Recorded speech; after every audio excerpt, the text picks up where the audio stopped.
আসসালামু আলাইকুম সবাইকে। সবাইকে অনেক, অনেক স্বাগতম জানাচ্ছি এগ্রি প্লাস জিএসটি বায়োলজি ক্লাসে। এর আগের ক্লাসটাতে আমরা বোটানি বইয়ের প্রথম অধ্যায় অর্থাৎ কোষ ও এর গঠন এই পুরা চ্যাপ্টারটা মাত্র ১৩টা টপিকে খুবই কম্প্যাক্ট ওয়েতে মাত্র ১ ঘন্টা ১৫ মিনিটে শেষ করেছিলাম।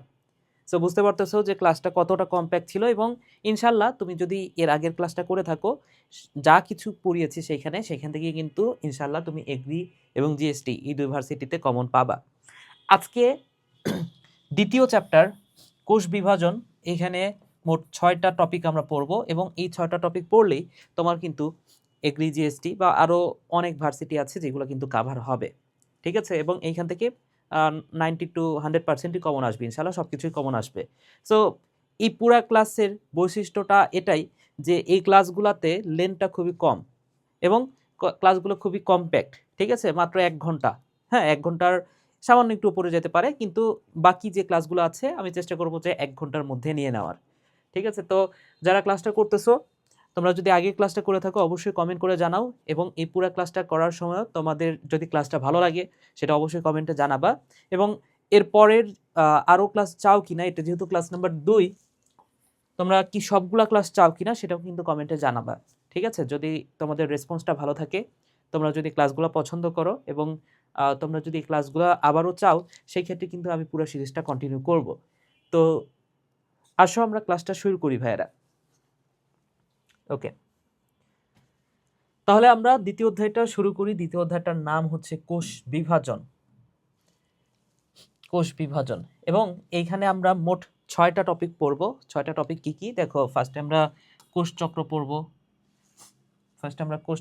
আমি জাস্ট এখান থেকে দেখিয়ে দিই। আমরা হচ্ছে কোষচক্র পড়ব, এটা একটা টপিক। দেন কোষচক্র শেষ হলে আমরা হচ্ছে মাইটোসিস পড়ব। মাইটোসিস কোষ বিভাজনের পরে আমরা কিছু সংজ্ঞা পড়ব। ওকে, সংজ্ঞার পরে এই যে আরও কিছু এক্সট্রা বিষয় আছে, এক্সট্রা কিছু ইনফরমেশন দিয়ে রাখছি, এই টপিকটাও পড়ব, ঠিক আছে? কোষের মৃত্যু আছে অ্যান্ড দেন মিওসিস। এই মোট ৬টা টপিক। এই ৬টা টপিক আমরা কাভার করবো আজকে এবং এই ৬টা টপিক থেকে কিন্তু ইনশাল্লাহ কোশ্চেন আসবে। সো এইখান থেকে আমি যদি বলি যে মোট ৩টা টপিক আমি খুব বড় দাগে বলবো, ৩টা টপিক থেকে সবচেয়ে বেশি প্রশ্ন আসে। আর বাকি যে ৩টা টপিক, ৬টা টপিকের কথা যে আমি বলতেছি, এই ৬টা টপিকের মধ্যে গুরুত্বপূর্ণ কিন্তু মোট ৩টা টপিক। আর বাকি 3টা টপিক এটা খুব বেশি গুরুত্বপূর্ণ না, খুবই ছোট্ট ছোট্ট কিছু পড়া যেটা আমাদের জানতে হবে, সেগুলো আমরা পরবর্তীতে পড়বো, ঠিক আছে? তাহলে আসো আমরা শুরু করি কোষচক্র দিয়ে। আচ্ছা, কোষচক্র থেকে দেখো 3বার মোট কোশ্চিন হয়েছে। তো কোষচক্র নিয়ন্ত্রণ করে কে, এটা আমাদের একটু জানতে হবে। দেখো, কোষচক্র নিয়ন্ত্রণ করে হচ্ছে প্রোটিন কাইনেজ এন্ড সাইক্লিন, এই দুই ধরনের প্রোটিন। কোষচক্র নিয়ন্ত্রণ করে কে ভাইয়া? প্রোটিন কাইনেজ এন্ড সাইক্লিন, এই দুটো জিনিস, এই দুই ধরনের প্রোটিন নিয়ন্ত্রণ করে, মাথায় রেখো। কোষচক্র বিষয়টা কি আমি একটু ছোট্ট করে বোঝানোর চেষ্টা করি। ধরে নাও এটা হচ্ছে একটা কোষ, এই কোষটার যদি মাইটোসিস কোষ বিভাজন হয় তাহলে সেই ক্ষেত্রে কি হবে বলতো? এই কোষটা 2টা ভাগে ভাগ হবে, তাই না? সো এই কোষটা কি হয়ে যাবে? 2টা ভাগে ভাগ হবে। তার মানে কি, একটা কোষ থেকে 2টা নতুন কোষের সৃষ্টি হলো। দেন এই নতুন কোষটা দেখো তো, এই কোষের কি সমান নাকি একটু ছোট? একটু ছোট, কিছুটা ছোট, তাই না? তাহলে এই কোষটা আবার এই কোষের সমান হবে আস্তে আস্তে।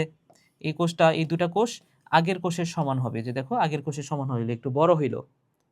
দেন তার মানে কি, এখানে কি হইলো? কোষের বৃদ্ধি হলো।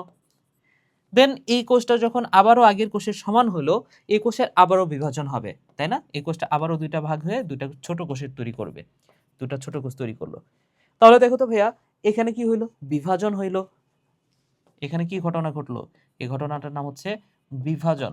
তাহলে এখানে যে তিনটা ধাপ, একটা হচ্ছে কোষের সৃষ্টি হচ্ছে ফার্স্টে, দেন কোষের বৃদ্ধি হচ্ছে, দেন বিভাজন হচ্ছে। এই 3টা ধাপকে একত্রে আমরা বলতে পারি কোষচক্র। তাহলে কোষচক্র মানে কি?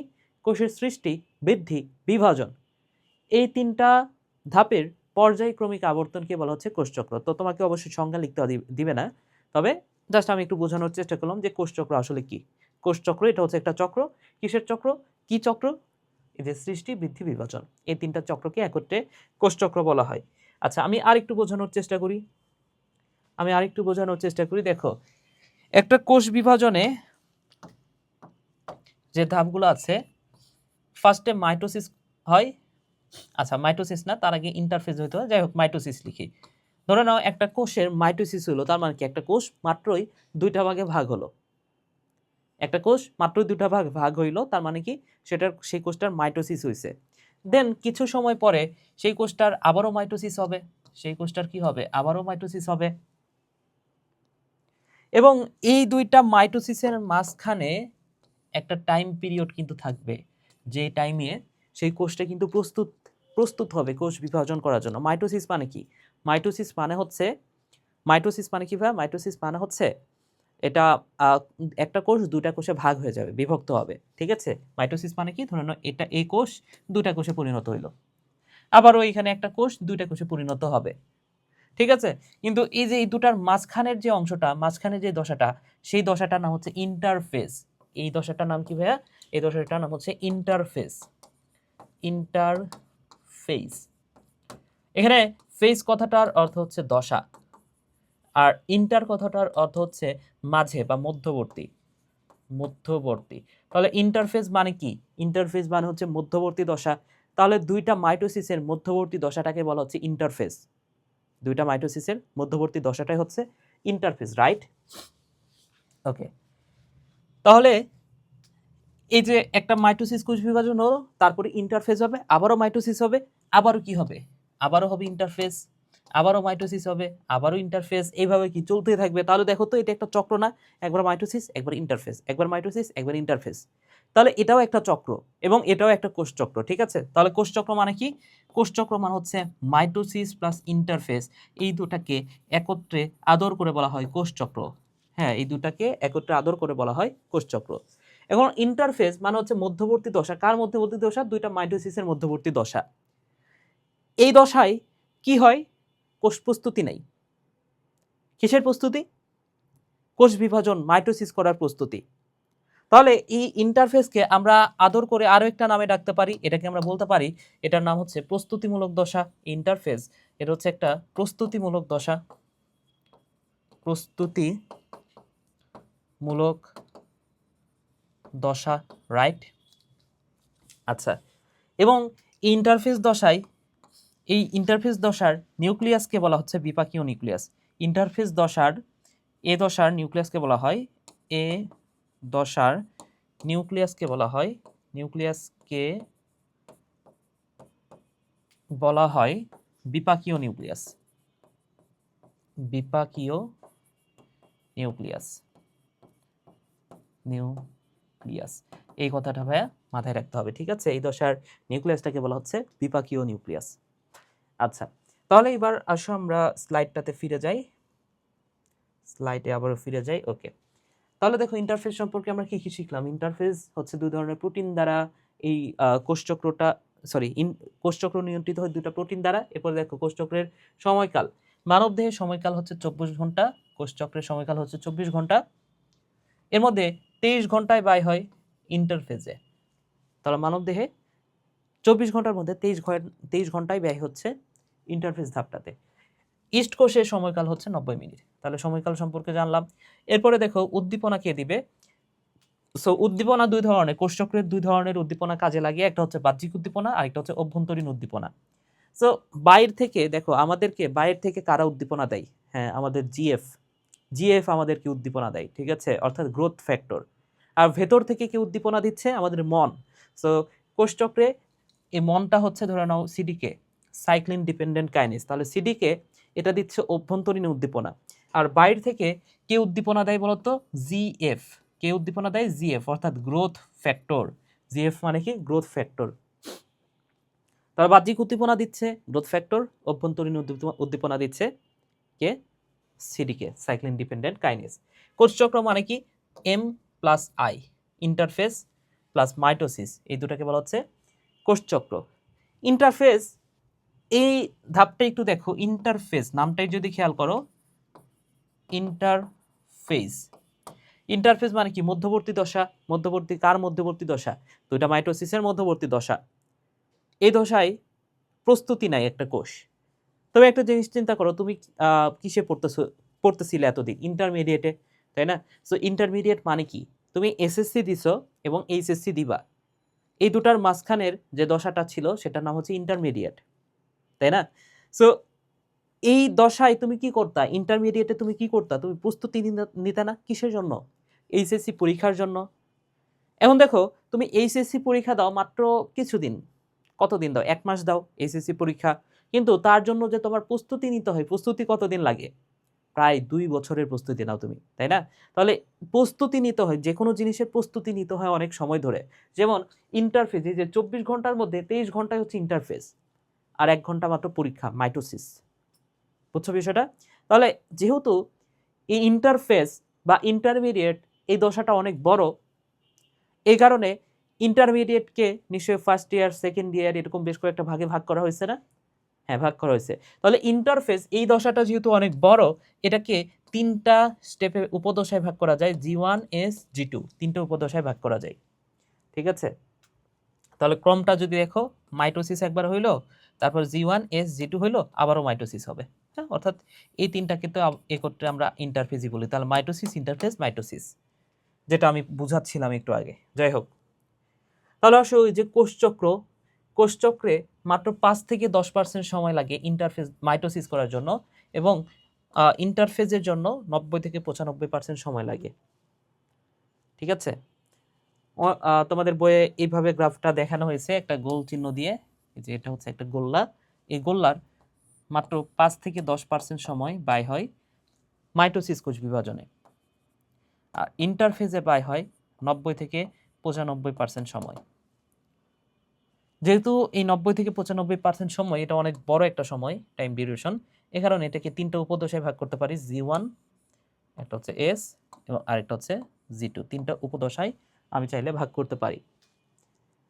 সো এই 3টা উপদশায় কত সময় লাগে, কোনটাতে কত সময় লাগে সেটা আমাদের একটু জানা জরুরি। কোনটাতে কত সময় লাগে দেখো, একটা কথা মনে রাখো, এই 3টার মধ্যে যেটা হচ্ছে G2, এটা সম্পর্কে মনে রাখি, এখানে সময় লাগে 10 থেকে 20%। আচ্ছা, আমি একটা নতুন পেজে এটা লিখে দিই। দেখো, নতুন একটা পেজ নিয়ে নি ভাইয়া। সেটা হচ্ছে, ধরে নাও এই যে এইটা হচ্ছে একটা গ্রাফ, এইখানে মাত্র 5 থেকে 10% সময় এইটা ব্যয় হচ্ছে ইন্টারফেজ ধাপটাতে, সরি মাইটোসিসে, আর ইন্টারফেজে লাগে 90 থেকে 95% সময়। সো এটাকে আমরা 3টা উপদশায় ভাগ করলাম, G1, তারপর হচ্ছে S, দেন এটা হচ্ছে G2, এটা হচ্ছে G2। আচ্ছা, এখন কোনটাতে কত সময় লাগে এটা তোমার মাথায় রাখতে হবে। কোনটাতে কত সময়? দেখো G2 যেটা, এখানে 10 থেকে 20, 10 থেকে শুরু করো, তাহলে 10-এর পরেই তো 20, তাই না? তাহলে 10 20, 10 20, তারপরে কি 30, তাহলে G1 হচ্ছে 30, SO হচ্ছে 30, G1 ও 30, SO 30, তাহলে 10 20 30 30, 10 20 30 30। এখন যে কথাটা মাথায় রাখবা, এই যে এস ধাপটা, এস মান হচ্ছে সিনথেসিস, সিনথেসিস মানে হচ্ছে সংশ্লেষ বা তৈরি করা। কি তৈরি হয় এখানে? ডিএনএ তৈরি হয়। তাহলে এখানে কি তৈরি হচ্ছে? ডিএনএ রেপ্লিকেশন হয়, ডিএনএ রেপ্লিকেশন হয়, রেপ্লিকেশন, এখানে হচ্ছে ভাইয়া ডিএনএ রেপ্লিকেশন। সো এই ডিএনএ রেপ্লিকেশন এটা কিন্তু বস লেভেলের একটা ধাপ না? দেখো, এস ধাপে ডিএনএ রেপ্লিকেশনটা হচ্ছে, অনেক ভালো একটা কাজ হচ্ছে। তার মানে কি, সবচেয়ে বস লেভেলের ধাপ এই 3টার মধ্যে কোনটা? এস। তাহলে যেটা বস লেভেলের ধাপ, এইখানে সবচেয়ে বেশি সময় লাগে। এখানে মনে রাখো, যেটা বস লেভেলের ধাপ, এখানে সময় লাগে 30 থেকে 50%, আর এইখানে সময় লাগে একটু কম, 30 থেকে 40%। মেন কথা হচ্ছে এইটা। ঠিক আছে? তাহলে 10 20 30 30, তাহলে যেটা বস লেভেল সেটা হচ্ছে 50, যেটা বস লেভেল না সেটা হচ্ছে 40। সিম্পল। এবং এই জি ওয়ানে এইখানে একটা প্রোটিন তৈরি হয়, প্রোটিনটার নাম হচ্ছে সাইক্লিন। এই নামটা শুনছো? সাইক্লিন প্রোটিন তৈরি হয়। এই সাইক্লিনটা সিডিকে যৌগের সাথে যুক্ত হয়। সিডিকে মানে হচ্ছে cyclin dependent kinase, cyclin dependent kinase. So এই নামের মধ্যে আছে কাইনেস। কাইনেস মানে কি? কাইনেস মানে হচ্ছে ফসফেট যোগ অথবা বিয়োগ করা। এই এনজাইমটার একটু নাম মাথায় রাখো ভাইয়া, কাইনেস। কাইনেস, এই কাইনেস এনজাইমটার কাজ হচ্ছে এটা ফসফেট যোগ অথবা বিয়োগ করে, এটা ফসফেট যোগ অথবা বিয়োগ করে। ফসফেট যোগ অথবা বিয়োগ করার এনজাইমটার নাম হচ্ছে কাইনেস। তো সাইক্লিন প্লাস সিডিকে এই দুইটা মিলে যে কাজটা করে সেটা হচ্ছে মনে রাখো সাইক্লিন বা সিডিকে মিলে যে কাজটা করে সেটার নাম হচ্ছে ফসফোরাইলেশন করে। Phosphorylation, phosphorylation. তাহলে ফসফোরাইলেশন মানে কি? ফসফেট যোগের প্রক্রিয়া, ফসফেট যোগের প্রক্রিয়া। তাহলে এই যে কাইনেজ আছে, সাইক্লিন ডিপেন্ডেন্ট কাইনেজ, কাইনেজ থাকলে সেটাই তো ফসফেট যোগ করবে। তাহলে ফসফোরাইলেশন মানে হচ্ছে ফসফেট যোগের প্রক্রিয়া, সিম্পল কথা। আচ্ছা, দেন ধরে নাও একটা কোষ মাত্র মাইটোসিস করলো। মাইটোসিস মানে কি? দুইটা কোষে দুইটা ভাগে ভাগ হয়ে গেল। মাইটোসিস মানে কি ভাইয়া? একটা কোষ দুইটা কোষে ভাগ হয়ে গেল, সিম্পল। আচ্ছা, এখন এরপরে তো শুরু হচ্ছে জি1। মাইটোসিসের পরে কি হচ্ছে? জি1। এই জি1 ধরে নাও এই একটা কোষ সে দুইটা কোষে পরিণত হইলো। এখন এই কোষের তারপরে কি শুরু হবে? জি1 শুরু হবে। জি1 শুরু হওয়ার পরে এই জি1 ধাপে একটা সিদ্ধান্ত নেওয়া হবে। সিদ্ধান্ত এটাই নেওয়া হবে যে এই কোষটা আবারও কি বিভাজিত হবে নাকি ওই দশাতে সারা জীবন থেকে যাবে। তার মানে কি? এই জি1-এ সিদ্ধান্ত নেওয়া হয়। কি নেওয়া হয়? মনে রাখো, সিদ্ধান্ত নেওয়া হয়। কিসের সিদ্ধান্ত? এই কোষটা কি আরো বিভাজিত হবে নাকি বিভাজিত হবে না, সেই সিদ্ধান্তটা এই জি1 ধাপেই নেওয়া হয়। আচ্ছা, দেন শুরু হবে এস ধাপ, এস উপদশা। যদি এখানে সিদ্ধান্ত নেওয়া হয় যে হ্যাঁ এই কোষটার বিভাজিত হবে, দেন এই এস উপদশায় এসে ডিএনএ রেপ্লিকেশন হবে। অ্যান্ড ডিএনএ রেপ্লিকেশনের পরে জি2 ধাপটা শুরু হবে, এবং জি2 ধাপে এটিপি, মাইক্রোটিউবিউল সহ আরও যা যা তৈরি হওয়ার দরকার মাইটোসিস করার জন্য সব কিছু এই জি2 ধাপে এসে তৈরি হবে। ওকে, ঠিক আছে। তাহলে এইবার আমরা স্লাইডে যাই এবং এইখান থেকে আমরা একটু দেখি। সো এখানে জি মান হচ্ছে গ্যাপ। এখানে জি মানে আমি বলি নাই, জি কথাটার অর্থ হচ্ছে গ্যাপ। সো জি1 মানে হচ্ছে গ্যাপ 1 বা বিরাম 1। জি2 মানে কি? তাহলে এখানে বিমান না, বিরাম। সো এটা হচ্ছে বিরাম 2 বা গ্যাপ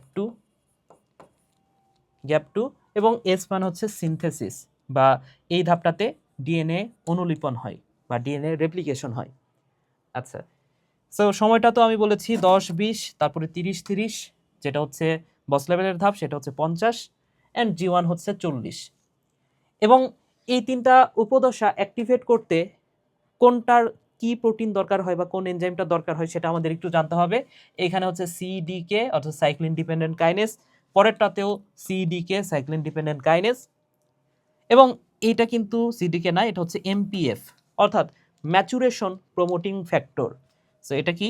এটা হচ্ছে ম্যাচুরেশন প্রমোটিং ফ্যাক্টর দরকার, ম্যাচুরেশন প্রমোটিং ফ্যাক্টর দরকার, প্রমোটিং ফ্যাক্টর।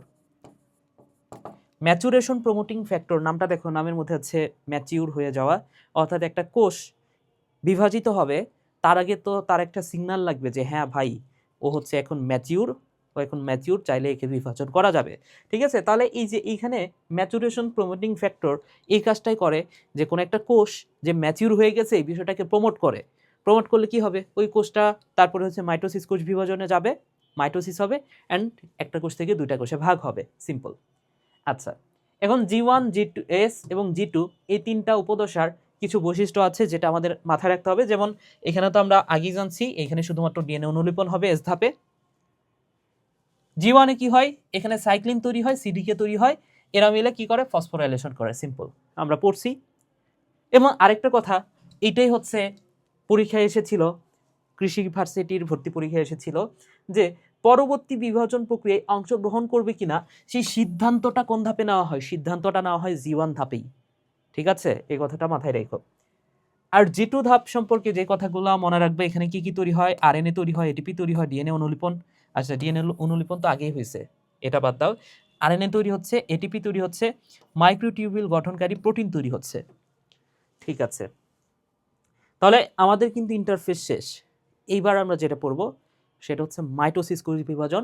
এবং মাইটোসিস সম্পর্কে আমি আমার মতো করে কিছুটা ব্রিফ করি, দেন এই ছকে আরও অনেক কিছু আছে সেগুলো নিয়ে আমরা পড়ব।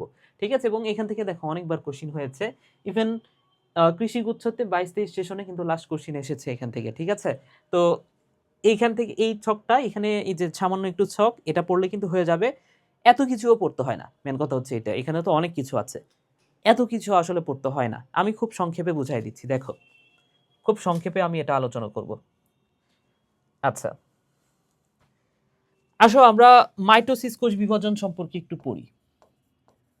মাইটোসিস কোষ বিভাজন। মাইটোসিস কোষ বিভাজন, মাইটোসিস কোষ বিভাজনের দশাগুলা কি কি দেখো, একটা হচ্ছে প্রোফেজ, প্রোফেজ, 2 নাম্বার হচ্ছে প্রোমেটাফেজ, প্রোমেটাফেজ, 3 নাম্বার হচ্ছে মেটাফেজ, 4 নাম্বার অ্যানাফেজ এবং 5 নাম্বার হচ্ছে telophase. Telophase, prophase, prometaphase, metaphase, anaphase and telophase. আচ্ছা, তাহলে এইখানে ফেজ কথাটার অর্থ হচ্ছে দশা, প্রত্যেকটা নামের শেষ অংশে আছে ফেজ, ফেজ মানে হচ্ছে দশা। প্রো মান হচ্ছে শুরু, প্রো মানে কি, প্রো মান হচ্ছে শুরু। মেটা মান হচ্ছে মাঝে, তাহলে দেখো এই সবগুলোর মাঝখানে কি আছে, মেটাফিজি তো আছে তাই না, তো এই কারণে এটার নাম হচ্ছে মাঝে। তাহলে মাঝের দশা আর এটা হচ্ছে শুরুর দশা, তাহলে শুরু আর মাঝের মাঝখানে আছে প্রোমেটা, মানে কি শুরু মাঝের দশা। এনা কথাটার অর্থ হচ্ছে গতি, গতি দশা। টেল মান হচ্ছে প্রান্ত, অর্থাৎ এটা হচ্ছে প্রান্তের দশা বা শেষ দশা, এটা হচ্ছে প্রান্তের দশা বা শেষ দশা। এবার আসো এখান থেকে আমাদের যা যা মনে রাখতে হবে, প্রোফেজ মানে হচ্ছে শুরুর দশা, টেলোফেজ মানে হচ্ছে শেষ দশা। এই প্রোফেজ এবং টেলোফেজ এরা হচ্ছে একে অপরের উল্টা। প্রোফেজে যা ঘটবে টেলোফেজে তার বিপরীত ঘটবে, সিম্পল। ঠিক আছে, সো প্রোফেজে ঘটে জল বিয়োজন। প্রোফেজে কি ঘটে ভাইয়া, প্রোফেজে ঘটে জল বিয়োজন, জল বিয়োজন। তাহলে এখানে কি ঘটবে, জল যোজন, জল যোজন। এখানে নিউক্লিওলাস, এখানে নিউক্লিওলাস, নিউক্লিওলাস ও নিউক্লিয়ার মেমব্রেনের, নিউক্লিয়ার মেমব্রেনের পুনরাবির্ভাব ঘটে, পুনরাবির্ভাব ঘটে, নিউক্লিওলাস আর নিউক্লিয়ার মেমব্রেনের পুনরাবির্ভাব ঘটে। সরি, সিট, কি লিখছি আল্লাহ, এটা তো ঘটে হচ্ছে টেলোফেজ ধাপে। ওকে, যাই হোক কোনো ব্যাপার না, এটাও ঘটে কোথায়, নিউক্লিওলাস আর নিউক্লিয়ার মেমব্রেনের পুনরাবির্ভাব ঘটে হচ্ছে টেলোফেজ ধাপে, টেলোফেজ ধাপে ঘটে। তাহলে প্রোফেজ ধাপে কি ঘটে, প্রোফেজ ধাপে নিউক্লিওলাস আর নিউক্লিয়ার মেমব্রেনের বিলুপ্তি শুরু হয়, নিউক্লিওলাস আর নিউক্লিয়ার মেমব্রেনের বিলুপ্তি শুরু হয়।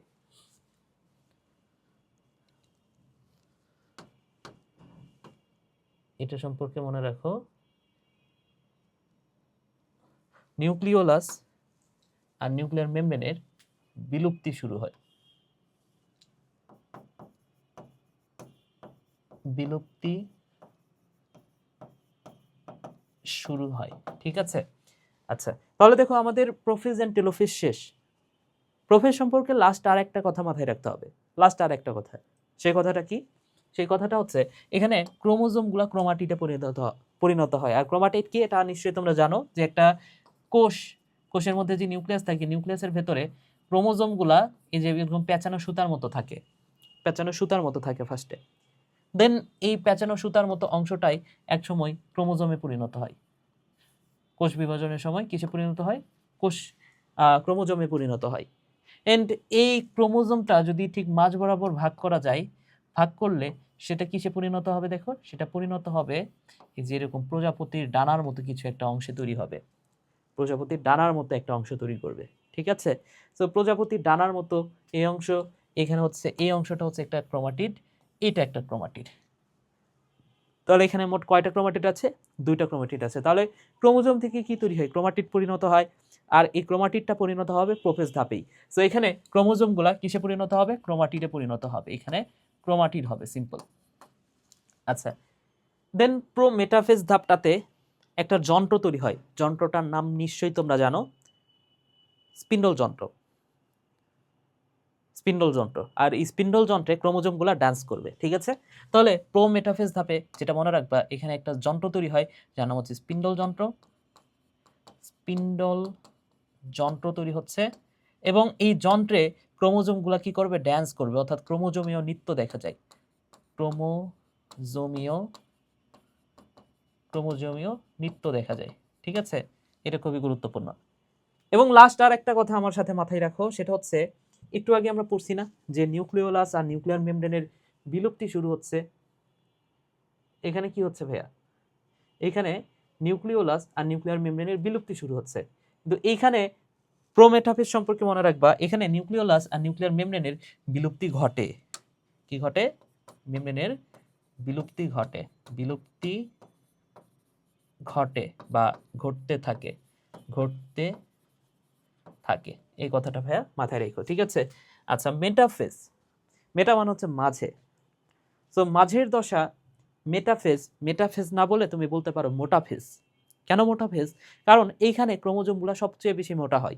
তাহলে ক্রোমোজোম অন্যান্য ধাপেও মোটা হয়, কিন্তু এই ধাপে সবচেয়ে বেশি মোটা ও খাটো হয়। সবচেয়ে বেশি মোটা ও খাটো হয়, বেশি মোটা ও খাটো হয়। আচ্ছা, দ্বিতীয় যে কথাটা দেখো, মেটাফেজ সম্পর্কে যে কথাটা মনে রাখবা, মেটাফেজে সবকিছু এক্সট্রিম লেভেলের হয়, সর্বাধিক লেভেলের হয়। ঠিক আছে, সবচেয়ে বেশি যা হওয়া যায় সেটাই হয় মেটাফেজ ধাপে। তো এখানে সবচেয়ে বেশি মোটা হয়ে খাটো হচ্ছে। এরপর আমি বলতে পারি সম্পূর্ণ বিভক্ত হচ্ছে। কি বিভক্ত হচ্ছে? সেন্ট্রোমিয়ার।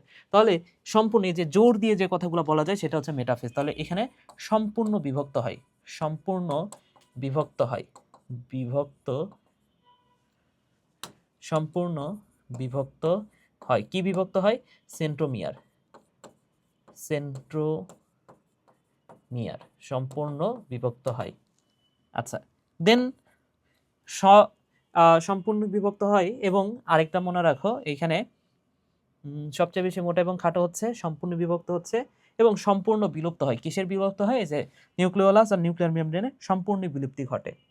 ঠিক আছে, এখানে নিউক্লিওলাস আর নিউক্লিয়ার মেমব্রেনের সম্পূর্ণ বিলুপ্তি ঘটে। আগেরগুলাতে কিন্তু সম্পূর্ণ বিলুপ্তি ছিল না। ঠিক আছে, আগেরগুলাতে কি ছিল? ওকে, নিউক্লিওলাস আর নিউক্লিয়ার মেমব্রেনের সম্পূর্ণ বিলুপ্তি ঘটে। এই যে দেখো, জোর দিয়ে বলা হচ্ছে সম্পূর্ণ বিলুপ্তি, সম্পূর্ণ বিলুপ্তি। আশা করি বুঝতে পেরেছ। আচ্ছা, এই যে এখানে যে প্রোমেটাফেজ ধাপে যে স্পিন্ডল যন্ত্রটা তৈরি হইলো, স্পিন্ডল যন্ত্রটা একটু তোমাদের দেখাই। স্পিন্ডল যন্ত্রটা দেখতে কেমন? এই যে এই যন্ত্রটার নাম হচ্ছে স্পিন্ডল যন্ত্র। এখন এই স্পিন্ডল যন্ত্রের দুইটা অঞ্চল আছে, উপরে এবং নিচের অঞ্চল। এই দুটো অঞ্চলকে বলা হয় মেরু অঞ্চল। এই অঞ্চল এন্ড এই অঞ্চল, এই দুটো অঞ্চলকে বলা হয় মেরু অঞ্চল।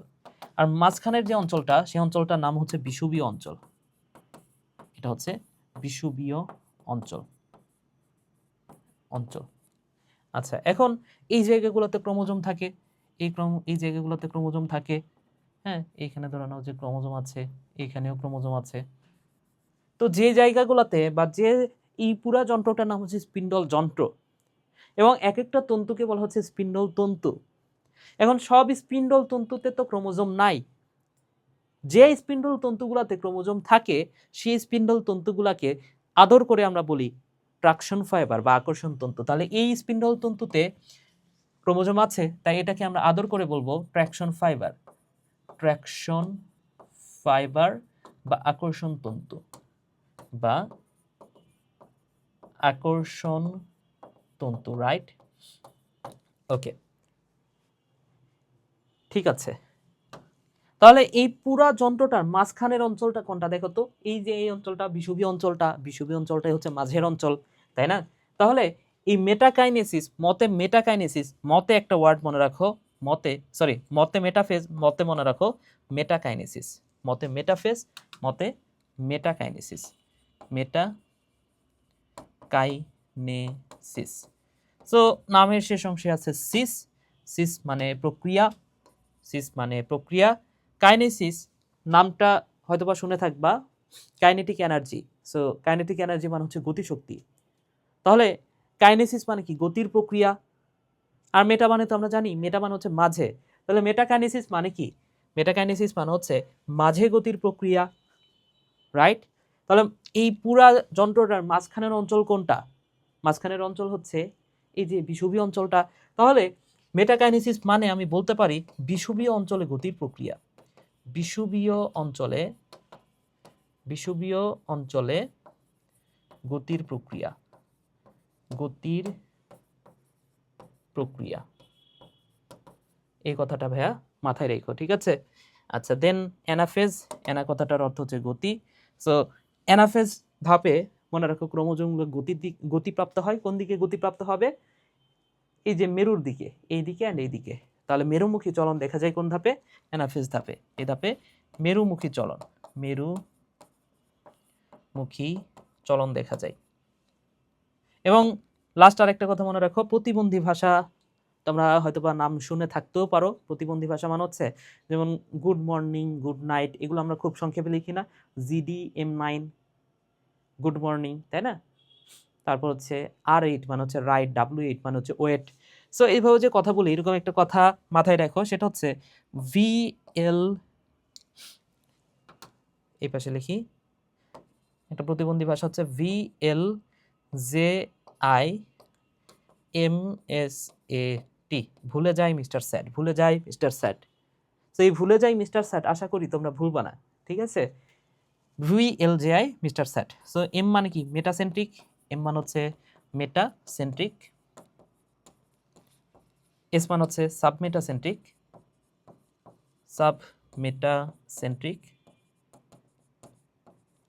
এ মানে হচ্ছে অ্যাক্রোসেন্ট্রিক।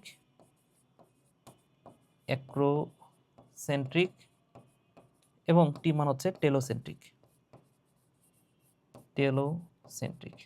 সো এই নামগুলো মাথায় রেখো, metacentric, submetacentric, acrocentric and telocentric. VLJI mister sat. তাহলে দেখো এই হচ্ছে টোটাল মাইটোসিস কোষ বিভাজন। এবং ইনশাল্লাহ যদি প্রশ্ন করে এখান থেকে প্রশ্ন করবে, এতটুকুর মধ্যে থেকে প্রশ্ন করবে। আরও কিছু বিষয় আছে যেটা আমি ছক থেকে একটু তোমাদেরকে দেখাই দিচ্ছি। ওকে, সো এম ফেজ বা মাইটোসিস, এটার সম্পর্কে আমরা সব কিছুই পড়ছি অলরেডি। তারপরে এখানে দু একটা কথা লেখা আছে, যেমন এখানে নিউক্লিয়াসটা আকারে বড় হয়, এগুলো খুব বেশি গুরুত্বপূর্ণ না। যাই হোক, এখানে নিউক্লিয়াসের বিলুপ্তি শুরু হয়, ঘটতে থাকে না, এটা হচ্ছে শুরু হচ্ছে। এখানে হচ্ছে বিলুপ্তি ঘটে বা ঘটতে থাকে, আর এখানে সম্পূর্ণ বিলুপ্তি ঘটে, আর ওইখানে পুনরাবির্ভাব ঘটে, এটা আমরা জানি, ঠিক আছে? ক্রোমোজোম কি হচ্ছে? জল বিয়োজন হচ্ছে, খাটো মোটা হচ্ছে, আস্তে আস্তে হচ্ছে ক্রোমাটিড হচ্ছে, এটি গুরুত্বপূর্ণ কথা, এটা পরীক্ষা আসছিল। দেন ফসফোরাইলেশন, ক্রোমোজোমের সংকোচন আছে, সিডিকে কর্তৃক প্রোটিন, এটা হচ্ছে ফসফোরাইলেশন করতেছে, এছাড়াও ক্রোমোজোমের সংকোচন হচ্ছে। যাই হোক, এই ধাপটাতে সবচেয়ে গুরুত্বপূর্ণ কথা হচ্ছে ক্রোমোজোমীয় নৃত্য দেখা যায়। এছাড়াও এখানে হচ্ছে ট্র্যাকশন ফাইবার তৈরি হয় বা আকর্ষণ তন্তু। এরপরে দেখো এখানে ক্রোমোজোমগুলো বিষুবীয় অঞ্চলে চলে আসে, যে প্রক্রিয়াটার নাম হচ্ছে মেটাকাইনেসিস, ঠিক আছে? এছাড়াও ক্রোমোজোমগুলো খাটো এবং মোটা হইতে থাকে, যেই ঘটনাটাকে বলা হচ্ছে কনডেনসেশন। তাহলে সর্বাধিক খাটো এবং মোটা হচ্ছে, এই ঘটনাটার নাম কি? কনডেনসেশন। আচ্ছা, এইখানে কি হচ্ছে? মেরুমুখী চলন দেখা যায়, ঠিক আছে? বিষুবীয় না, সরি, এখানে বলেছে মেরুমুখী চলন দেখা যাচ্ছে। এবং VLJI মিস্টার স্যাট। আচ্ছা, এখানে ভি মানে কি বলতো? এখানে ক্রোমোজোমের আকৃতি বোঝাচ্ছে সেন্ট্রোমিয়ারের অবস্থানের উপর। ধরে নাও সেন্ট্রোমিয়ারটা একদম মাঝখানে থাকলো, তাহলে সেটা দেখতে কি আকৃতির হবে? ভি আকৃতির। এখন মেটা মানে কি? মেটা মানে হচ্ছে মাঝে, তাহলে এই পুরো জিনিসটার মাঝখানে সেন্ট্রোমিয়ারটা আছে, তাই না? So metacentric. সাবমেটাসেন্ট্রিক মানে কি? মাঝের একটু পাশে। তাহলে সেন্ট্রোমিয়ারটা যদি একটু পাশে চলে যায়, ধরে নাও একটা বাহু লম্বা আর একটা বাহু একটু খাটো, তাহলে সেটা দেখতে এলের মতো। এই সেন্ট্রোমিয়ারটা একটা বাহু অনেক লম্বা আর একটা বাহু অনেক খাটো, তাহলে কি জের মতো দেখতে হবে। এবং একদমই যদি লম্বা হয় আর কোনো বাহু না থাকে, সেক্ষেত্রে কি আয়ের মতো। VLJI মিস্টার স্যাট, মনে রেখো। ঠিক আছে ভাইয়া, তাহলে এই ছকটা একবার রিডিং দিও জাস্ট, তাইলেই হবে, আর কিছুই না। ওকে, এগুলো একবার পড়ো। অ্যাস্টার রে কোথায় তৈরি হচ্ছে? প্রোমেটাফেজ, এটাও গুরুত্বপূর্ণ। অ্যাস্টার রশ্মি কোথায় তৈরি হয়? প্রোমেটাফেজ। এবং প্রাণীকোষে এই সেন্ট্রিওলটাই অ্যাস্টার রে হচ্ছে। তাহলে প্রাণীকোষে, এটা হচ্ছে প্রাণীকোষে এই সেন্ট্রিওলটা অ্যাস্টার রে তৈরি করে, অ্যাস্টার রে তন্তু বিচ্ছুরিত করে। আচ্ছা ভাইয়া, ঠিক আছে, আসো সামনের দিকে যাই। কিছু সংজ্ঞা, গুরুত্বপূর্ণ কিছু সংজ্ঞা আছে যেগুলো আমরা শিখবো এখন। এখান থেকে দু একবার প্রশ্ন হয়েছে, দেখো 3বার প্রশ্ন হয়েছে। সো ক্যারিওকাইনেসিস, সিস মানে প্রক্রিয়া, কাইনেসিস মানে কি? গতির প্রক্রিয়া একটু আগে দেখছি। তবে এখানে বিভাজন প্রক্রিয়া, গতির প্রক্রিয়া হবে না, এটা হচ্ছে বিভাজন প্রক্রিয়া। তাহলে কাইনেসিস মানে হচ্ছে বিভাজন প্রক্রিয়া এই জায়গাটাতে। ক্যারিও মানে হচ্ছে নিউক্লিয়াস, তাহলে ক্যারিওকাইনেসিস মানে কি? নিউক্লিয়াসের বিভাজন, নিউক্লিয়াসের বিভাজন প্রক্রিয়া বা নিউক্লিয়াসের বিভাজন। সাইটোকাইনেসিস মানে প্রক্রিয়া, কাইনেসিস মানে হচ্ছে গতির প্রক্রিয়া, এবং সাইটো মানে হচ্ছে সাইটোপ্লাজম। তাহলে সাইটোপ্লাজম বিভাজন প্রক্রিয়া হচ্ছে সাইটোকাইনেসিস। ঠিক আছে, সাইটোপ্লাজমের বিভাজন। এরপরে ক্যারিওগ্যামি, ক্যারিওগ্যামি। সো ক্যারিওগ্যামি মানে কি? ক্যারিওগ্যামি মানে হচ্ছে দুটি নিউক্লিয়াসে, এখানে ক্যারিও মানে কি? নিউক্লিয়াস। তাহলে দুইটা নিউক্লিয়াসের মিলনকে বলা হচ্ছে ক্যারিওগ্যামি। এই কথাটা ভাইয়া মাথায় রাখতে হবে। এরপরে দেখো ভাইয়া ইন্টারকাইনেসিস। সো ইন্টারফেস আর ইন্টারকাইনেসিস দেখো তো কিছুটা মিল আছে না? সো ইন্টারকাইনেসিস হচ্ছে মিওসিস প্রক্রিয়ায় নিউক্লিয়াসের প্রথম এবং দ্বিতীয় বিভক্তির মধ্যবর্তী সময়টা হচ্ছে, প্রথম এবং দ্বিতীয় নিউক্লিয়াস বিভক্তি হবে, এই দুটার মাঝখানের সময়টা হচ্ছে ইন্টারকাইনেসিস। ইন্টারকাইনেসিস, ওকে। আচ্ছা, এরপরে একটা গুরুত্বপূর্ণ ওয়ার্ড, সেটা হচ্ছে মুক্ত প্রাণকেন্দ্রীয় বিভাজন। মুক্ত প্রাণকেন্দ্রীয় বিভাজন। তো একটা কোষের প্রাণ কি নিশ্চয়ই তোমরা জানো, যে কোনো কোষের প্রাণ হচ্ছে সেই কোষটার নিউক্লিয়াস, নিউক্লিয়াস হচ্ছে সেই কোষটার প্রাণ। এবং এই নিউক্লিয়াসটা তো কেন্দ্রই থাকে, তাহলে প্রাণকেন্দ্র বলতে আসলে নিউক্লিয়াসটাকে বোঝানো হচ্ছে। এখন এই প্রাণকেন্দ্র বা নিউক্লিয়াসের বিভাজন, নিউক্লিয়াসের বিভাজন, ধরে নাও একটা কোষ, এটা একটা কোষ, একটা কোষের মধ্যে নিউক্লিয়াস কয়টা থাকে? নর্মালি একটাই থাকার কথা। এখন নিউক্লিয়াসের বিভাজন মানে কি? একটা নিউক্লিয়াস থেকে দুইটা নিউক্লিয়াস হবে, কিন্তু এই বিভাজনটা যদি মুক্তভাবে হতে থাকে, তার মানে কি এই নিউক্লিয়াসের বিভাজনটা হইতেই আছে, অর্থাৎ একটা থেকে দুইটা, দুইটা থেকে চারটা, চারটা থেকে আটটা, আটটা থেকে 16টা, 16টা থেকে 32টা, এভাবে কি হচ্ছে? নিউক্লিয়াসের সংখ্যাটা বাড়তেই আছে, বাড়তেই আছে। ঠিক আছে, অর্থাৎ মুক্তভাবে বিভাজনটা হইতেই আছে। আচ্ছা, তাহলে মুক্ত প্রাণকেন্দ্রীয় বিভাজনের ফলে আসলে কি তৈরি হয় বলতো? অনেকগুলো নিউক্লিয়াসের তৈরি হয়, বহু নিউক্লিয়াস তৈরি হচ্ছে। মুক্ত প্রাণকেন্দ্রীয় বিভাজনের ফলে কি তৈরি হয়? মেন জিনিসটা হচ্ছে বহু নিউক্লিয়াস তৈরি হয়, বহু নিউক্লিয়াস, রাইট? আচ্ছা, তাহলে এই নিউক্লিয়াসের বিভাজনটাকে কি বলা হয়? ক্যারিওকাইনেসিস। ক্যারিওকাইনেসিস মানে হচ্ছে নিউক্লিয়াসের বিভাজন। সাইটোকাইনেসিস মানে হচ্ছে সাইটোপ্লাজমের বিভাজন। তাহলে এই কোষটাতে দেখো তো ভাইয়া, সাইটোকাইনেসিস হইছে, সাইটোপ্লাজমের তো কোনো বিভাজনই হয় নাই, শুধুমাত্র নিউক্লিয়াসের বিভাজনটা হয়েছে, তাই না? অর্থাৎ নিউক্লিয়াসের বিভাজনের কারণে এখানে কোষের নিউক্লিয়াসের সংখ্যা অনেকগুলো হয়ে গেছে, বহু নিউক্লিয়াস হয়ে গেছে। ঠিক আছে, কিন্তু সাইটোকাইনেসিস হয় নাই। তাহলে সাইটোকাইনেসিস না হয়ে যদি ক্যারিওকাইনেসিস চলতে থাকে, তখন কোষে বহু নিউক্লিয়াস তৈরি হয়, এবং এটাই হচ্ছে মুক্ত প্রাণকেন্দ্রীয় বিভাজন। তাহলে এই যে এই ধরনের অনেকগুলা নিউক্লিয়াস বিশিষ্ট যে উদ্ভিদ কোষ আছে, সেই কোষটাকে বলা হচ্ছে সিনোসাইটিক কোষ। এবং এই বহু নিউক্লিয়াস বিশিষ্ট যে প্রাণী কোষ থাকে, তাদেরকে বলা হয় প্লাজমোডিয়াম বা সিনোসাইটিয়াম বলা হয়। ঠিক আছে, তাহলে প্রাণী কোষ হইলে প্লাজমোডিয়াম বা সিনোসাইটিয়াম, আর উদ্ভিদ কোষ হইলে সিনোসাইটিক কোষ। আচ্ছা, যেমন ডাবের পানি, আমরা যে ডাবের পানি খাই, সেই ডাবের পানিতে অনেকগুলো নিউক্লিয়াস থাকে প্রত্যেকটা কোষে। সো এটা হচ্ছে মুক্ত প্রাণকেন্দ্রীয় বিভাজনের ফল, এই ডাবের পানিটা।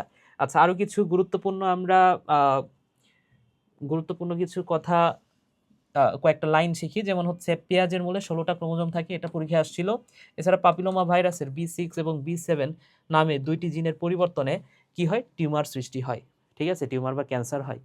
আচ্ছা, এরপরে দেখো, যে সকল কোষে কখনোই বিভাজিত হয় না, এটা আবার গুরুত্বপূর্ণ।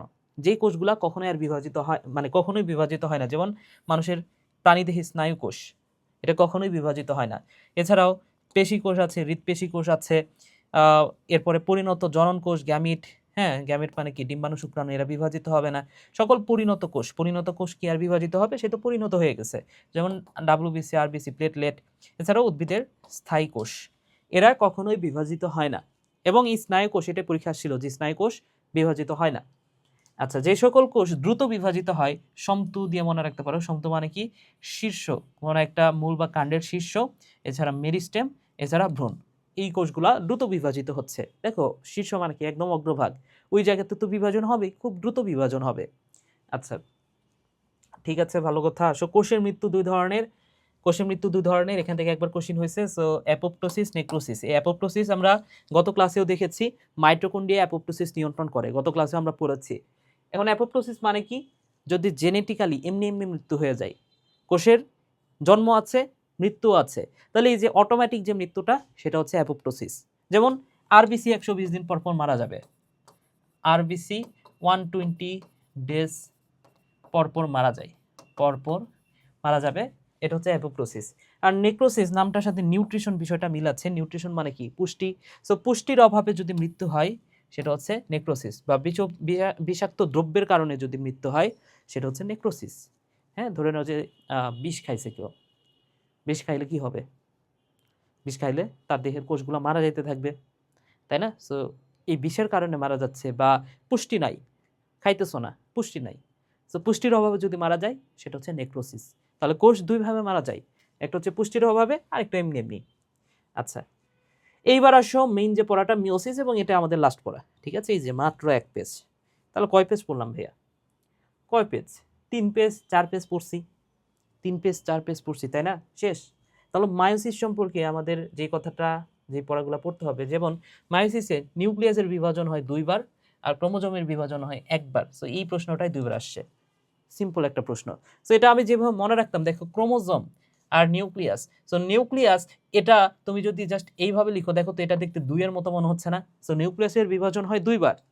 আর ক্রোমোজোম, এটাকে তুমি যদি এইভাবে লিখো, এইভাবে লেখো, তাহলে দেখো তো এটা 1 এর মতো মনে হচ্ছে না, তাই না? সো ক্রোমোজোমের বিভাজন হয় 1 বার, সিম্পল। মিওসিস কোথায় দেখা যায়? এখান থেকেও প্রশ্ন হয়েছে 2 বার। তো 3 ধরনের মিওসিস আছে। একটা হচ্ছে গ্যামেটোজেনিক মিওসিস, 2 নম্বর হচ্ছে স্পোরোজেনিক মিওসিস, এবং 3 নম্বর হচ্ছে গ্যামেট জাইগোটিক মিওসিস। তারা গ্যামেটোজেনিক, স্পোরোজেনিক, জাইগোটিক, গ্যামেটোজেনিক, স্পোরোজেনিক, জাইগোটিক। সো এখানে গ্যামেটোজেনিক মায়োসিস যেটা, সেটা নামটা শুনেই বুঝতে পারতেছো, গ্যামিট সৃষ্টির সময়, গ্যামিট সৃষ্টির সময়। গ্যামিট কোথা থেকে সৃষ্টি হয়? বা জনন কোষ। গ্যামিটের আরেকটা নাম হচ্ছে জনন কোষ। দেখো আমি যদি লিখেই দিই একটু, গ্যামিট, গ্যামিটের আরেকটা নাম হচ্ছে জনন কোষ, জনন কোষ। তাহলে গ্যামিট বা জনন কোষ, এটা কোথা থেকে তৈরি হয় বলতো? নিশ্চয়ই একটা মাতৃকোষ থেকে তৈরি হবে। তাহলে গ্যামিট বা জনন কোষ যেটাই বলি, এটা একটা মাতৃকোষ থেকে তৈরি হবে, যে মাতৃকোষটা হচ্ছে জনন মাতৃকোষ। জনন মাতৃকোষ থেকে তৈরি হয়, জনন মাতৃকোষ। তাহলে এই গ্যামিট কোথা থেকে তৈরি হয়? জনন মাতৃকোষ থেকে তৈরি হয়, ঠিক আছে? তাহলে মায়োসিসটা কোথায় ঘটে? নিশ্চয়ই জনন মাতৃকোষে ঘটে। এই জনন মাতৃকোষে মায়োসিস ঘটে, ফলে গ্যামিট বা জনন কোষ তৈরি হয়, সিম্পল, ঠিক আছে? তাহলে এই হচ্ছে বিষয় ভাইয়া। তাহলে গ্যামেটোজেনিক মায়োসিস যেটা, সেটা কোথায়, কখন তৈরি হয়, কখন হয়?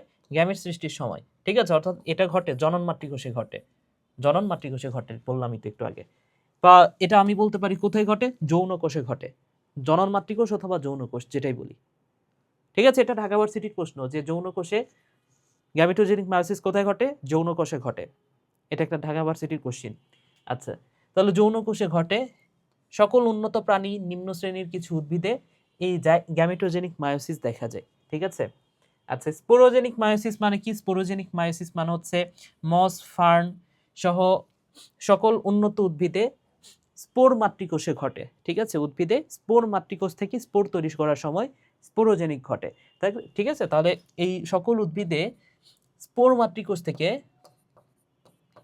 স্পোর মাতৃকোষ হতে, মাতৃকোষ হতে স্পোর তৈরির সময়, স্পোর তৈরির সময় এটা ঘটে, সিম্পল, ঠিক আছে? তাহলে জাইগোটিক মায়োসিস গেল। এরপরে জাইগোটিক মায়োসিসের পরে, সরি, স্পোরোজেনিক মায়োসিসের পরে জাইগোটিক মায়োসিস। তো নিম্ন শ্রেণীর কিছু উদ্ভিদ আছে, যেমন স্পাইরোগাইরা, বেশ কিছু ছত্রাক আছে। এই জায়গাগুলোতে, এটা যেহেতু হ্যাপ্লয়েড উদ্ভিদ, এই হ্যাপ্লয়েড জীব, এই হ্যাপ্লয়েড জীবে যখন মায়োসিসটা ঘটে, তখন জনন মাতৃকোষে ঘটে না, নিষেকের পরে জাইগোটে ঘটে, ঠিক আছে? তাহলে এই যে জাইগোটিক মায়োসিস, এটা কোথায় ঘটে? জাইগোটে। নামটা শুনে বুঝতে পারতেছো, জাইগোটে। স্পাইরোগাইরা সহ অধিকাংশ যে থাইলোফাইট আছে, তাদের জাইগোটে অঙ্কুরোদ্গমের সময় এটা দেখা যায়, বুঝতে পেরেছো? ওকে, সো জাইগোটে। গ্যামেটোজেনিক, বা এর আরেকটা নাম হচ্ছে টার্মিনাল।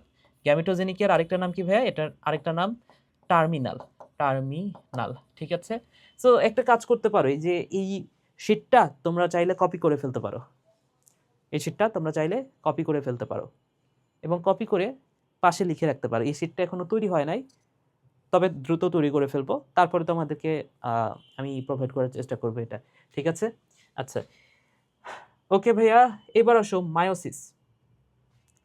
এবার আসো মায়োসিস। মায়োসিসের মধ্যে প্রোফেজ 1, ঠিক আছে? মায়োসিসের তো অনেকগুলো ধাপ আছে, তো এর মধ্যে প্রোফেজ 1 সম্পর্কে আমরা পড়বো। কেন পড়বো? কারণ প্রশ্নটা এখান থেকে হয় এবং এটা হচ্ছে সবচেয়ে দীর্ঘস্থায়ী ধাপ, এই কারণেই এটা আমরা খুব গুরুত্ব সহকারে পড়বো। তাহলে এই মায়োসিসের প্রোফেজ 1 এর যে উপদশা সমূহ, সেই নামগুলো আমাদের জানতে হবে এবং এখান থেকে কতগুলো প্রশ্ন হয়েছে দেখো বিগত বছরে। তার মানে কি, তোমার যদি এই কোষ বিভাজনের একটা টপিকের নাম বলি যে এখান থেকে প্রশ্ন আসবে, সেই টপিকটা হচ্ছে মায়োসিসের প্রোফেজ 1 এর উপদশা সমূহ। ওকে, তাহলে উপদশা সমূহর নামগুলো আমাদের ফার্স্টে জানতে হবে। নামগুলো কি কি? এক নম্বর হচ্ছে লেপ্টোটিন। নামগুলো কি কি দেখো, লেপ্টোটিন। আচ্ছা, লেপ্টোটিন এমন হচ্ছে কেন? আচ্ছা, এক নম্বর হচ্ছে leptotene, zygotene, pachytene, diplotene and diakinesis. Leptotene, zygotene, pachytene, diplotene and diakinesis. Leptotene, zygotene, pachytene, diplotene and diakinesis. ঠিক আছে, মাথায় রাখো ভাই, leptotene, zygotene, pachytene, diplotene, diakinesis. Leptotene, zygotene, pachytene, diplotene, diakinesis. তো এখানে প্রত্যেকটা নামের শেষ অংশে আছে টিন, আর এই টিন মানেই সুতা। টিন মানে কি ভাইয়া? টিন মানে হচ্ছে সুতা। টিন মানে সুতা, টিন মানে সুতা, টিন মানে সুতা। লেপ্টো মানে চিকন। লেপ্টো মানে হচ্ছে চিকন। ধরে নাও এই বোর্ডে একটা মশা আছে, তুমি সেটারে লেপ্টে দিলা, মানে চাপ দিলে কি সেই মশাটা চিকন হয়ে যাবে? লেপ্টো মানে হচ্ছে চিকন। জাইগো মানে জোড়া। জাইগো মানে জোড়া। প্যাকাই মানে মোটা। ডিপ্লো মানে হচ্ছে ডাবল। ঠিক আছে, আরেকটা হচ্ছে ডায়াকাইনেসিস, ওটা নিয়ে পরে বলতেছি। Leptotene, zygotene, pachytene, diplotene, diakinesis. Leptotene, zygotene, pachytene, diplotene and diakinesis. So এই ধাপগুলা সম্পর্কে কয়েকটা কথা মাথায় রাখো। এই ধাপগুলাতে আসলে কি কি ঘটে সেটা একটু আমি বলে দিই তোমাদের। দেখো, লেপ্টোটিন, এ হচ্ছে, মনে রাখো, এ হচ্ছে বড্ড একা। হ্যাঁ, লেপ্টোটিন সে হচ্ছে অনেক একা। কেন একা পরে বলতেছি। জাইগোটিনে এসে সে হচ্ছে ফার্স্টে সিঙ্গেল ছিল বা একা ছিল। এই জাইগোটিনে এসে সেই জিনিসটা কি হয়? মোটা হয়, জোড়া হয়, হ্যাঁ, বা ডাবল হয়। তার মানে কি, এই জাইগোটিনে এসে সে জোড়া বাঁধলো। তারপর প্যাকেটিনে এসে বিয়ে হয় এবং ডিপ্লোটিনে এসে ঝগড়াঝাটি হইলে কি হবে? ডিভোর্স হবে। ঠিক আছে, ঝগড়াঝাটি হইলে ডিভোর্স হবে। এবং 5 নম্বর ধাপটা হচ্ছে ডায়াকাইনেসিস। 5 নম্বর ধাপটার কথা মনে রাখো, ডায়াকাইনেসিস। তো সিস মানে তো প্রক্রিয়া, কাইনেসিস মানে আমরা জানি গতির প্রক্রিয়া। এই ওয়ার্ডটা আমরা এর আগে বেশ কয়েকবার পড়লাম। কাইনেসিস মানে গতির প্রক্রিয়া এবং ডাই মানে হচ্ছে দুই। ডাই মানে কি? ডাই মানে হচ্ছে দুই। তাহলে ডায়াকাইনেসিস মানে কি? দুই পাশে গতির প্রক্রিয়া। ডায়াকাইনেসিস মানে কি ভাই? দুই পাশে গতির প্রক্রিয়া। তাহলে একটা এখানে টিন মানে কি? টিন মানে হচ্ছে সুতা। আর সুতা মানে কি? ওই যে ক্রোমাটিন জালিকা নাম শুনছো না? টিন মানে হচ্ছে সুতা। তার মানে কি? টিন মানে সুতা, অর্থাৎ ক্রোমোজোমটাকে বোঝানো হচ্ছে এখানে, বা ক্রোমাটিনটাকে বোঝানো হচ্ছে। তাহলে একটা ক্রোমাটিন ফার্স্টে একা থাকে, তারপরে সেই ক্রোমাটিনটা জোড়া বাঁধবে, তারপরে তাদের বিয়ে হবে, তারপরে ডিভোর্স হইলে দুইজন দুই পাশে চলে যাবে। ডায়াকাইনেসিস মানে কি? দুই পাশে গতি, অপর পাশে গতি, তাই না? ডায়াকাইনেসিস মানে কি? দুই পাশে গতি বা অপর পাশে গতি, সিম্পল। আরো একভাবে বলতে পারি যে একটা ক্রোমোজোমের আমি গল্প শোনাচ্ছি। একটা ক্রোমোজোম ফার্স্টে চিকন ছিল, তারপরে জোড়া বাঁধে, মোটা হয়, ডাবল হয়, দুই পাশে চলে যায়। একটা ক্রোমোজোম ফার্স্টে চিকন থাকে, তারপরে জোড়া বাঁধে, মোটা হয়, ডাবল হয়, দুই পাশে চলে যায়। সিম্পল। ঠিক আছে, ওকে। তাহলে আসো প্রত্যেকটা ধাপ সম্পর্কে আমাদের একটু জানতে হবে, আমরা একটু পড়ি। লেপ্টোটিন মানে হচ্ছে চিকন সুতা। লেপ্টোটিন মানে কি? চিকন সুতা। কেন চিকন জানো? সে হচ্ছে সিঙ্গেল। লেপ্টোটিন সে হচ্ছে সিঙ্গেল বা একা। কেন একা জানো? এর কারণ হচ্ছে এই লেপ্টোটিন, এই ক্রোমোজোমটা অনেক চিকন। দেখো, আমাদের আশেপাশে যে চিকন ছেলেরা আছে, খুবই চিকন, মানে হাড্ডি দেখা যাচ্ছে, মেয়েরা কি তাদেরকে পছন্দ করবে? অবশ্যই করবে না। জাস্ট মজার জন্য মনে রাখো, ধরে নাও যে খুবই চিকন, তাকে পছন্দ করতেছে না কেউ।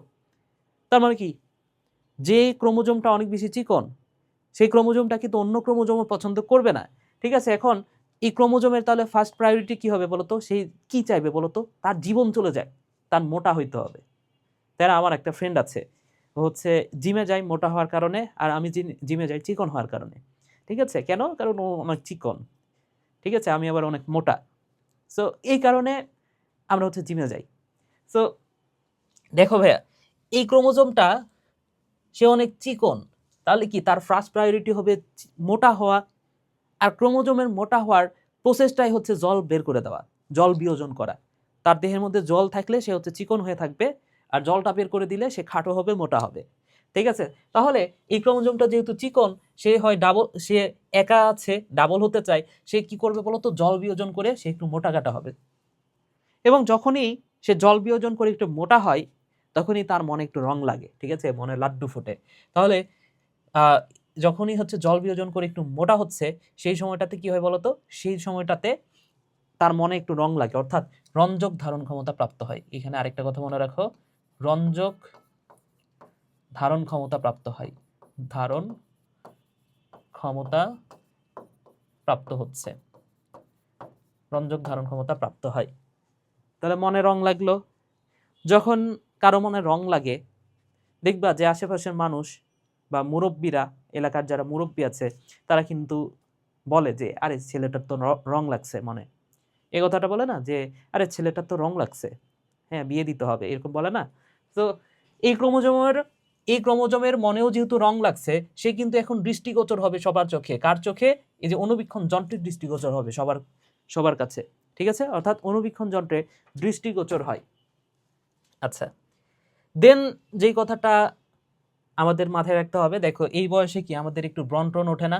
তো এই ক্রোমোজোমেরও না ব্রণ ওঠে। এই যে এটা হচ্ছে একটু ক্রোমোজোম, ক্রোমোজোমের দেহে এরকম ব্রণ ওঠে।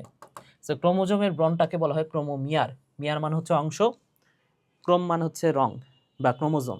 তাহলে ক্রোমোজোমের অংশকে বলা হচ্ছে ক্রোমোমিয়ার। তাহলে ক্রোমোজোমের গায়ে পুতির দানার মতো যে অংশগুলো, সেটা হচ্ছে ক্রোমোমিয়ার। তাহলে দেখো, একটা ক্রোমোজোম ফার্স্টে চিকন থাকে, সে জল বিয়োজন করে মোটা হয়। মোটা হইলে তার মনে রং লাগতেছে, তখন আশেপাশের সবাই দৃষ্টিগোচর করতেছে অণুবীক্ষণ যন্ত্রে। দেন তার একটু ব্রণটনও দেখা যাচ্ছে। এখন কি হবে বলতো? প্রপোজ করতে হবে। সো প্রপোজ করার স্টাইলটা কি হইতে পারে? কোন একটা ছেলে যদি কাউকে প্রপোজ করতে চায়, কি দ্বারা প্রপোজ করতে পারে বলতো? ফুল দ্বারা করতে পারে, আবার পোলার আইসক্রিম দ্বারা করতে পারে, চকলেট দ্বারা করতে পারে। যাই হোক, এই পোলার আইসক্রিমের কথা মনে রাখো।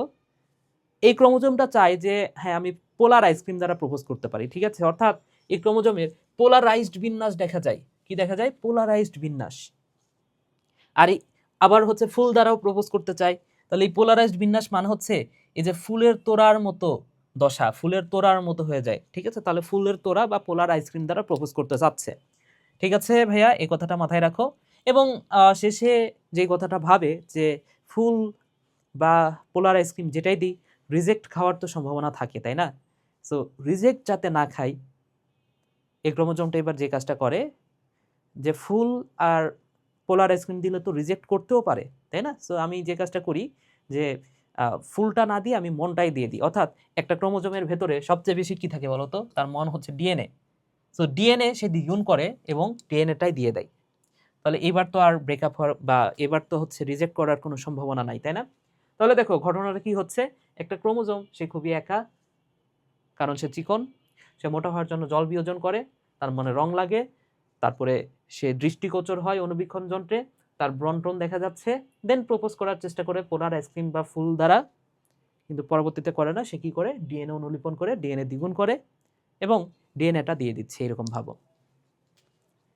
এরপরের ধাপটা হচ্ছে জাইগোটিন। তাহলে যেহেতু সে প্রপোজ করেই ফেলছে, এবার তো জোড়া বাঁধতেই হবে। আর জোড়া বাঁধার প্রক্রিয়াটার নাম হচ্ছে সিনাপসিস। তাহলে সিনাপসিস কি? জোড়া বাঁধার প্রক্রিয়া। এই প্রশ্নটা দেখো বোল্ড করে লিখছি, তার মানে এই প্রশ্নটা আসছে। জোড়া বাঁধার প্রক্রিয়াটা হচ্ছে সিনাপসিস। এবং এই সিনাপসিসের ফলে যে জিনিসটা তৈরি হইলো, যে জোড়াটা তৈরি হইলো, জোড়াটার নাম হচ্ছে বাইভ্যালেন্ট। ধরে নাও এইটা একটা ক্রোমোজোম, এটা একটা ক্রোমোজোম, তার সাথে আরেকটা ক্রোমোজোম এসে জোড়া বাঁধলো। তাহলে এই যে এখানে একটা বাইভ্যালেন্ট তৈরি হইলো। কয়টা বাইভ্যালেন্ট? একটা। তাহলে একটা বাইভ্যালেন্ট তৈরি করার জন্য ক্রোমোজোম লাগছে কয়টা? দুইটা। তাহলে এই কথাটা আমি বলতে পারি যে chromosome is equal to 2 into bivalent. ঠিক আছে? অর্থাৎ বাইভ্যালেন্ট সংখ্যা ক্রোমোজোম সংখ্যার অর্ধেক, বা ক্রোমোজোম সংখ্যা বাইভ্যালেন্টের দ্বিগুণ, এইভাবে আমি বলতে পারি। রাইট? এরপর প্যাকাইটিন। প্যাকাইটিন মানে হচ্ছে মোটা সুতা। এখানে এসে বিয়ে হবে, বিয়ে শাদী হবে। বিয়ে শাদী কিভাবে হবে? দেখো ওই বিয়ের সময় মালা বদল করা হয় না? সো এইখানেও ক্রোমোজোমের নির্দিষ্ট একটা অংশ বদল হয়, যে জিনিসটাকে বলা হচ্ছে ক্রসিং ওভার, এবং এটাই পরীক্ষায় আসে। সো ক্রসিং ওভার কোন ধাপটাতে হয়? প্যাকেটিন ধাপে হয়। এছাড়াও এখানে আরো কয়েকটা ওয়ার্ড মনে রাখো। টেট্রার দেখা যায়। টেট্রার মানে কি, এত কিছু বুঝতে পারলে তো আগেই জানতা, না বুঝতে পারলে সমস্যা নাই, জাস্ট ওয়ার্ডগুলো মনে রাখো, কারণ ওয়ার্ড দিয়ে বলবে যে টেট্রার দেখা যায় কোন ধাপে। ঠিক আছে? তো এই ধাপে সিস্টার নন সিস্টার ক্রোমাটিডের একটা বিষয় আছে। এরপরে কায়াজমা, এক্স আকৃতির কায়াজমা দেখা যায়, এবং ক্রসিং ওভার তো আমি বললামই। তো ক্রসিং ওভার সম্পর্কে এক্সট্রা আরেকটা কথা মনে রাখো। ক্রসিং ওভার কার মধ্যে হয়? দুটি নন সিস্টার ক্রোমাটিডের মধ্যে। দুটি নন সিস্টার ক্রোমাটিডের মধ্যে, নন সিস্টার ক্রোমাটিডে এই ক্রসিং ওভারটা ঘটে। ঠিক আছে? আচ্ছা, ক্রসিং ওভারের দুইটা এনজাইম আছে, একটা হচ্ছে এন্ডোনিউক্লিয়াস আর একটা হচ্ছে লাইগেজ। সো এন্ডোনিউক্লিয়াস ক্রোমাটিডকে ভাঙে, লাইগেজ জোড়া লাগায়, লতে লাগায়, লতে লাইগেজ, লতে লাগায়, লতে লাইগেজ, সিম্পল। এরপরে ডিপ্লোটিন ধাপে ডিভোর্স হবে। সো ডিভোর্স মানে কি? বিকর্ষণ শুরু হবে, ঝগড়াঝাটি হবে, বিকর্ষণ শুরু হবে, এবং বিকর্ষণের ফলে একসময় দুইটা ক্রোমোজোম দুই পাশে চলে যেতে থাকবে। ঠিক আছে? এই সময়টাতে প্রান্তীয়করণ, প্রান্তের দিকে চলে যাইতেছে, এই ঘটনাকে বলা হচ্ছে প্রান্তীয়করণ বা টার্মিনালাইজেশন। এই সময়টাতে কায়াজমা স্পষ্টভাবে দেখা যাবে, যে এখানে এক্স আকৃতির কায়াজমা তৈরি হয়েছিল, সেটি স্পষ্টভাবে দেখা যাবে কোন ধাপে? ডিপ্লোটিনে। ঠিক আছে? এবং 180 ডিগ্রি কোণ তৈরি হবে যদি একটা কায়াজমা থাকে, আর 90 ডিগ্রি কোণ হবে যদি দুই বা ততোধিক কায়াজমা থাকে। ঠিক আছে? 180 ডিগ্রি হবে যদি একটা কায়াজমা থাকে, আর দুই বা ততোধিক কায়াজমা থাকলে 90 ডিগ্রি। এটা মাথায় রেখো। এবং ডায়াকাইনেসিস থেকে প্রশ্ন আসেও না, এই ডিপ্লোটিন থেকে আসে না, ডায়াকাইনেসিস থেকে তো আরও আসে না। তারপর ডায়াকাইনেসিস থেকে যে কথাটা মাথায় রাখবা, সেটা হচ্ছে এখানে নিউক্লিওলাস আর নিউক্লিয়ার মেমব্রেনের বিলুপ্তি শুরু হয়, এবং এই যে প্রান্তীয়করণ যে এখানে শুরু হয়েছিল, এখানে চলতে থাকে, প্রান্তীয়করণটা চলতে থাকে। এই দুটা কথা ভাইয়া জাস্ট মাথায় রাখো। ওকে, তাহলে দেখো আমাদের এই পুরো অধ্যায়টা শেষ। ঠিক আছে? সো এর পরের পার্ট চাও কিনা, অর্থাৎ চতুর্থ অধ্যায় নিয়ে ভিডিও বানাই, এটা কি চাও কিনা সেটা কিন্তু কমেন্ট করে জানাতে পারো। হ্যাঁ, আর যদি ভিডিও ভালো লাগে, কোনো জায়গাতে সমস্যা থাকে, সেটাও কমেন্ট করে জানাতে পারো, এবং আমি যতটুকু পড়াইছি আমার মনে হয় না যে এর বাইরে কোনো প্রশ্ন হবে। ঠিক আছে? তো ভিডিওটা দেখো, দেখার পরে কমেন্ট করে অবশ্যই জানাও। আগের ক্লাসটাও দেখে আসো, এরপরের যে ক্লাসগুলো বানাবো সেগুলো অবশ্যই দেখবা। সো তোমাদের প্রত্যেকের জন্য শুভকামনা। যারা ভর্তি পরীক্ষা দিচ্ছ, আমি দোয়া করি তোমাদের অবশ্যই কোনো না কোনো একটা ভালো ভার্সিটিতে, ভালো একটা সাবজেক্টে চান্স হোক। তুমি যে সাবজেক্টের জন্য মরিয়া হয়ে আছো, সেই সাবজেক্টে চান্স হোক। সবাই ভালো থাকো, সুস্থ থাকো।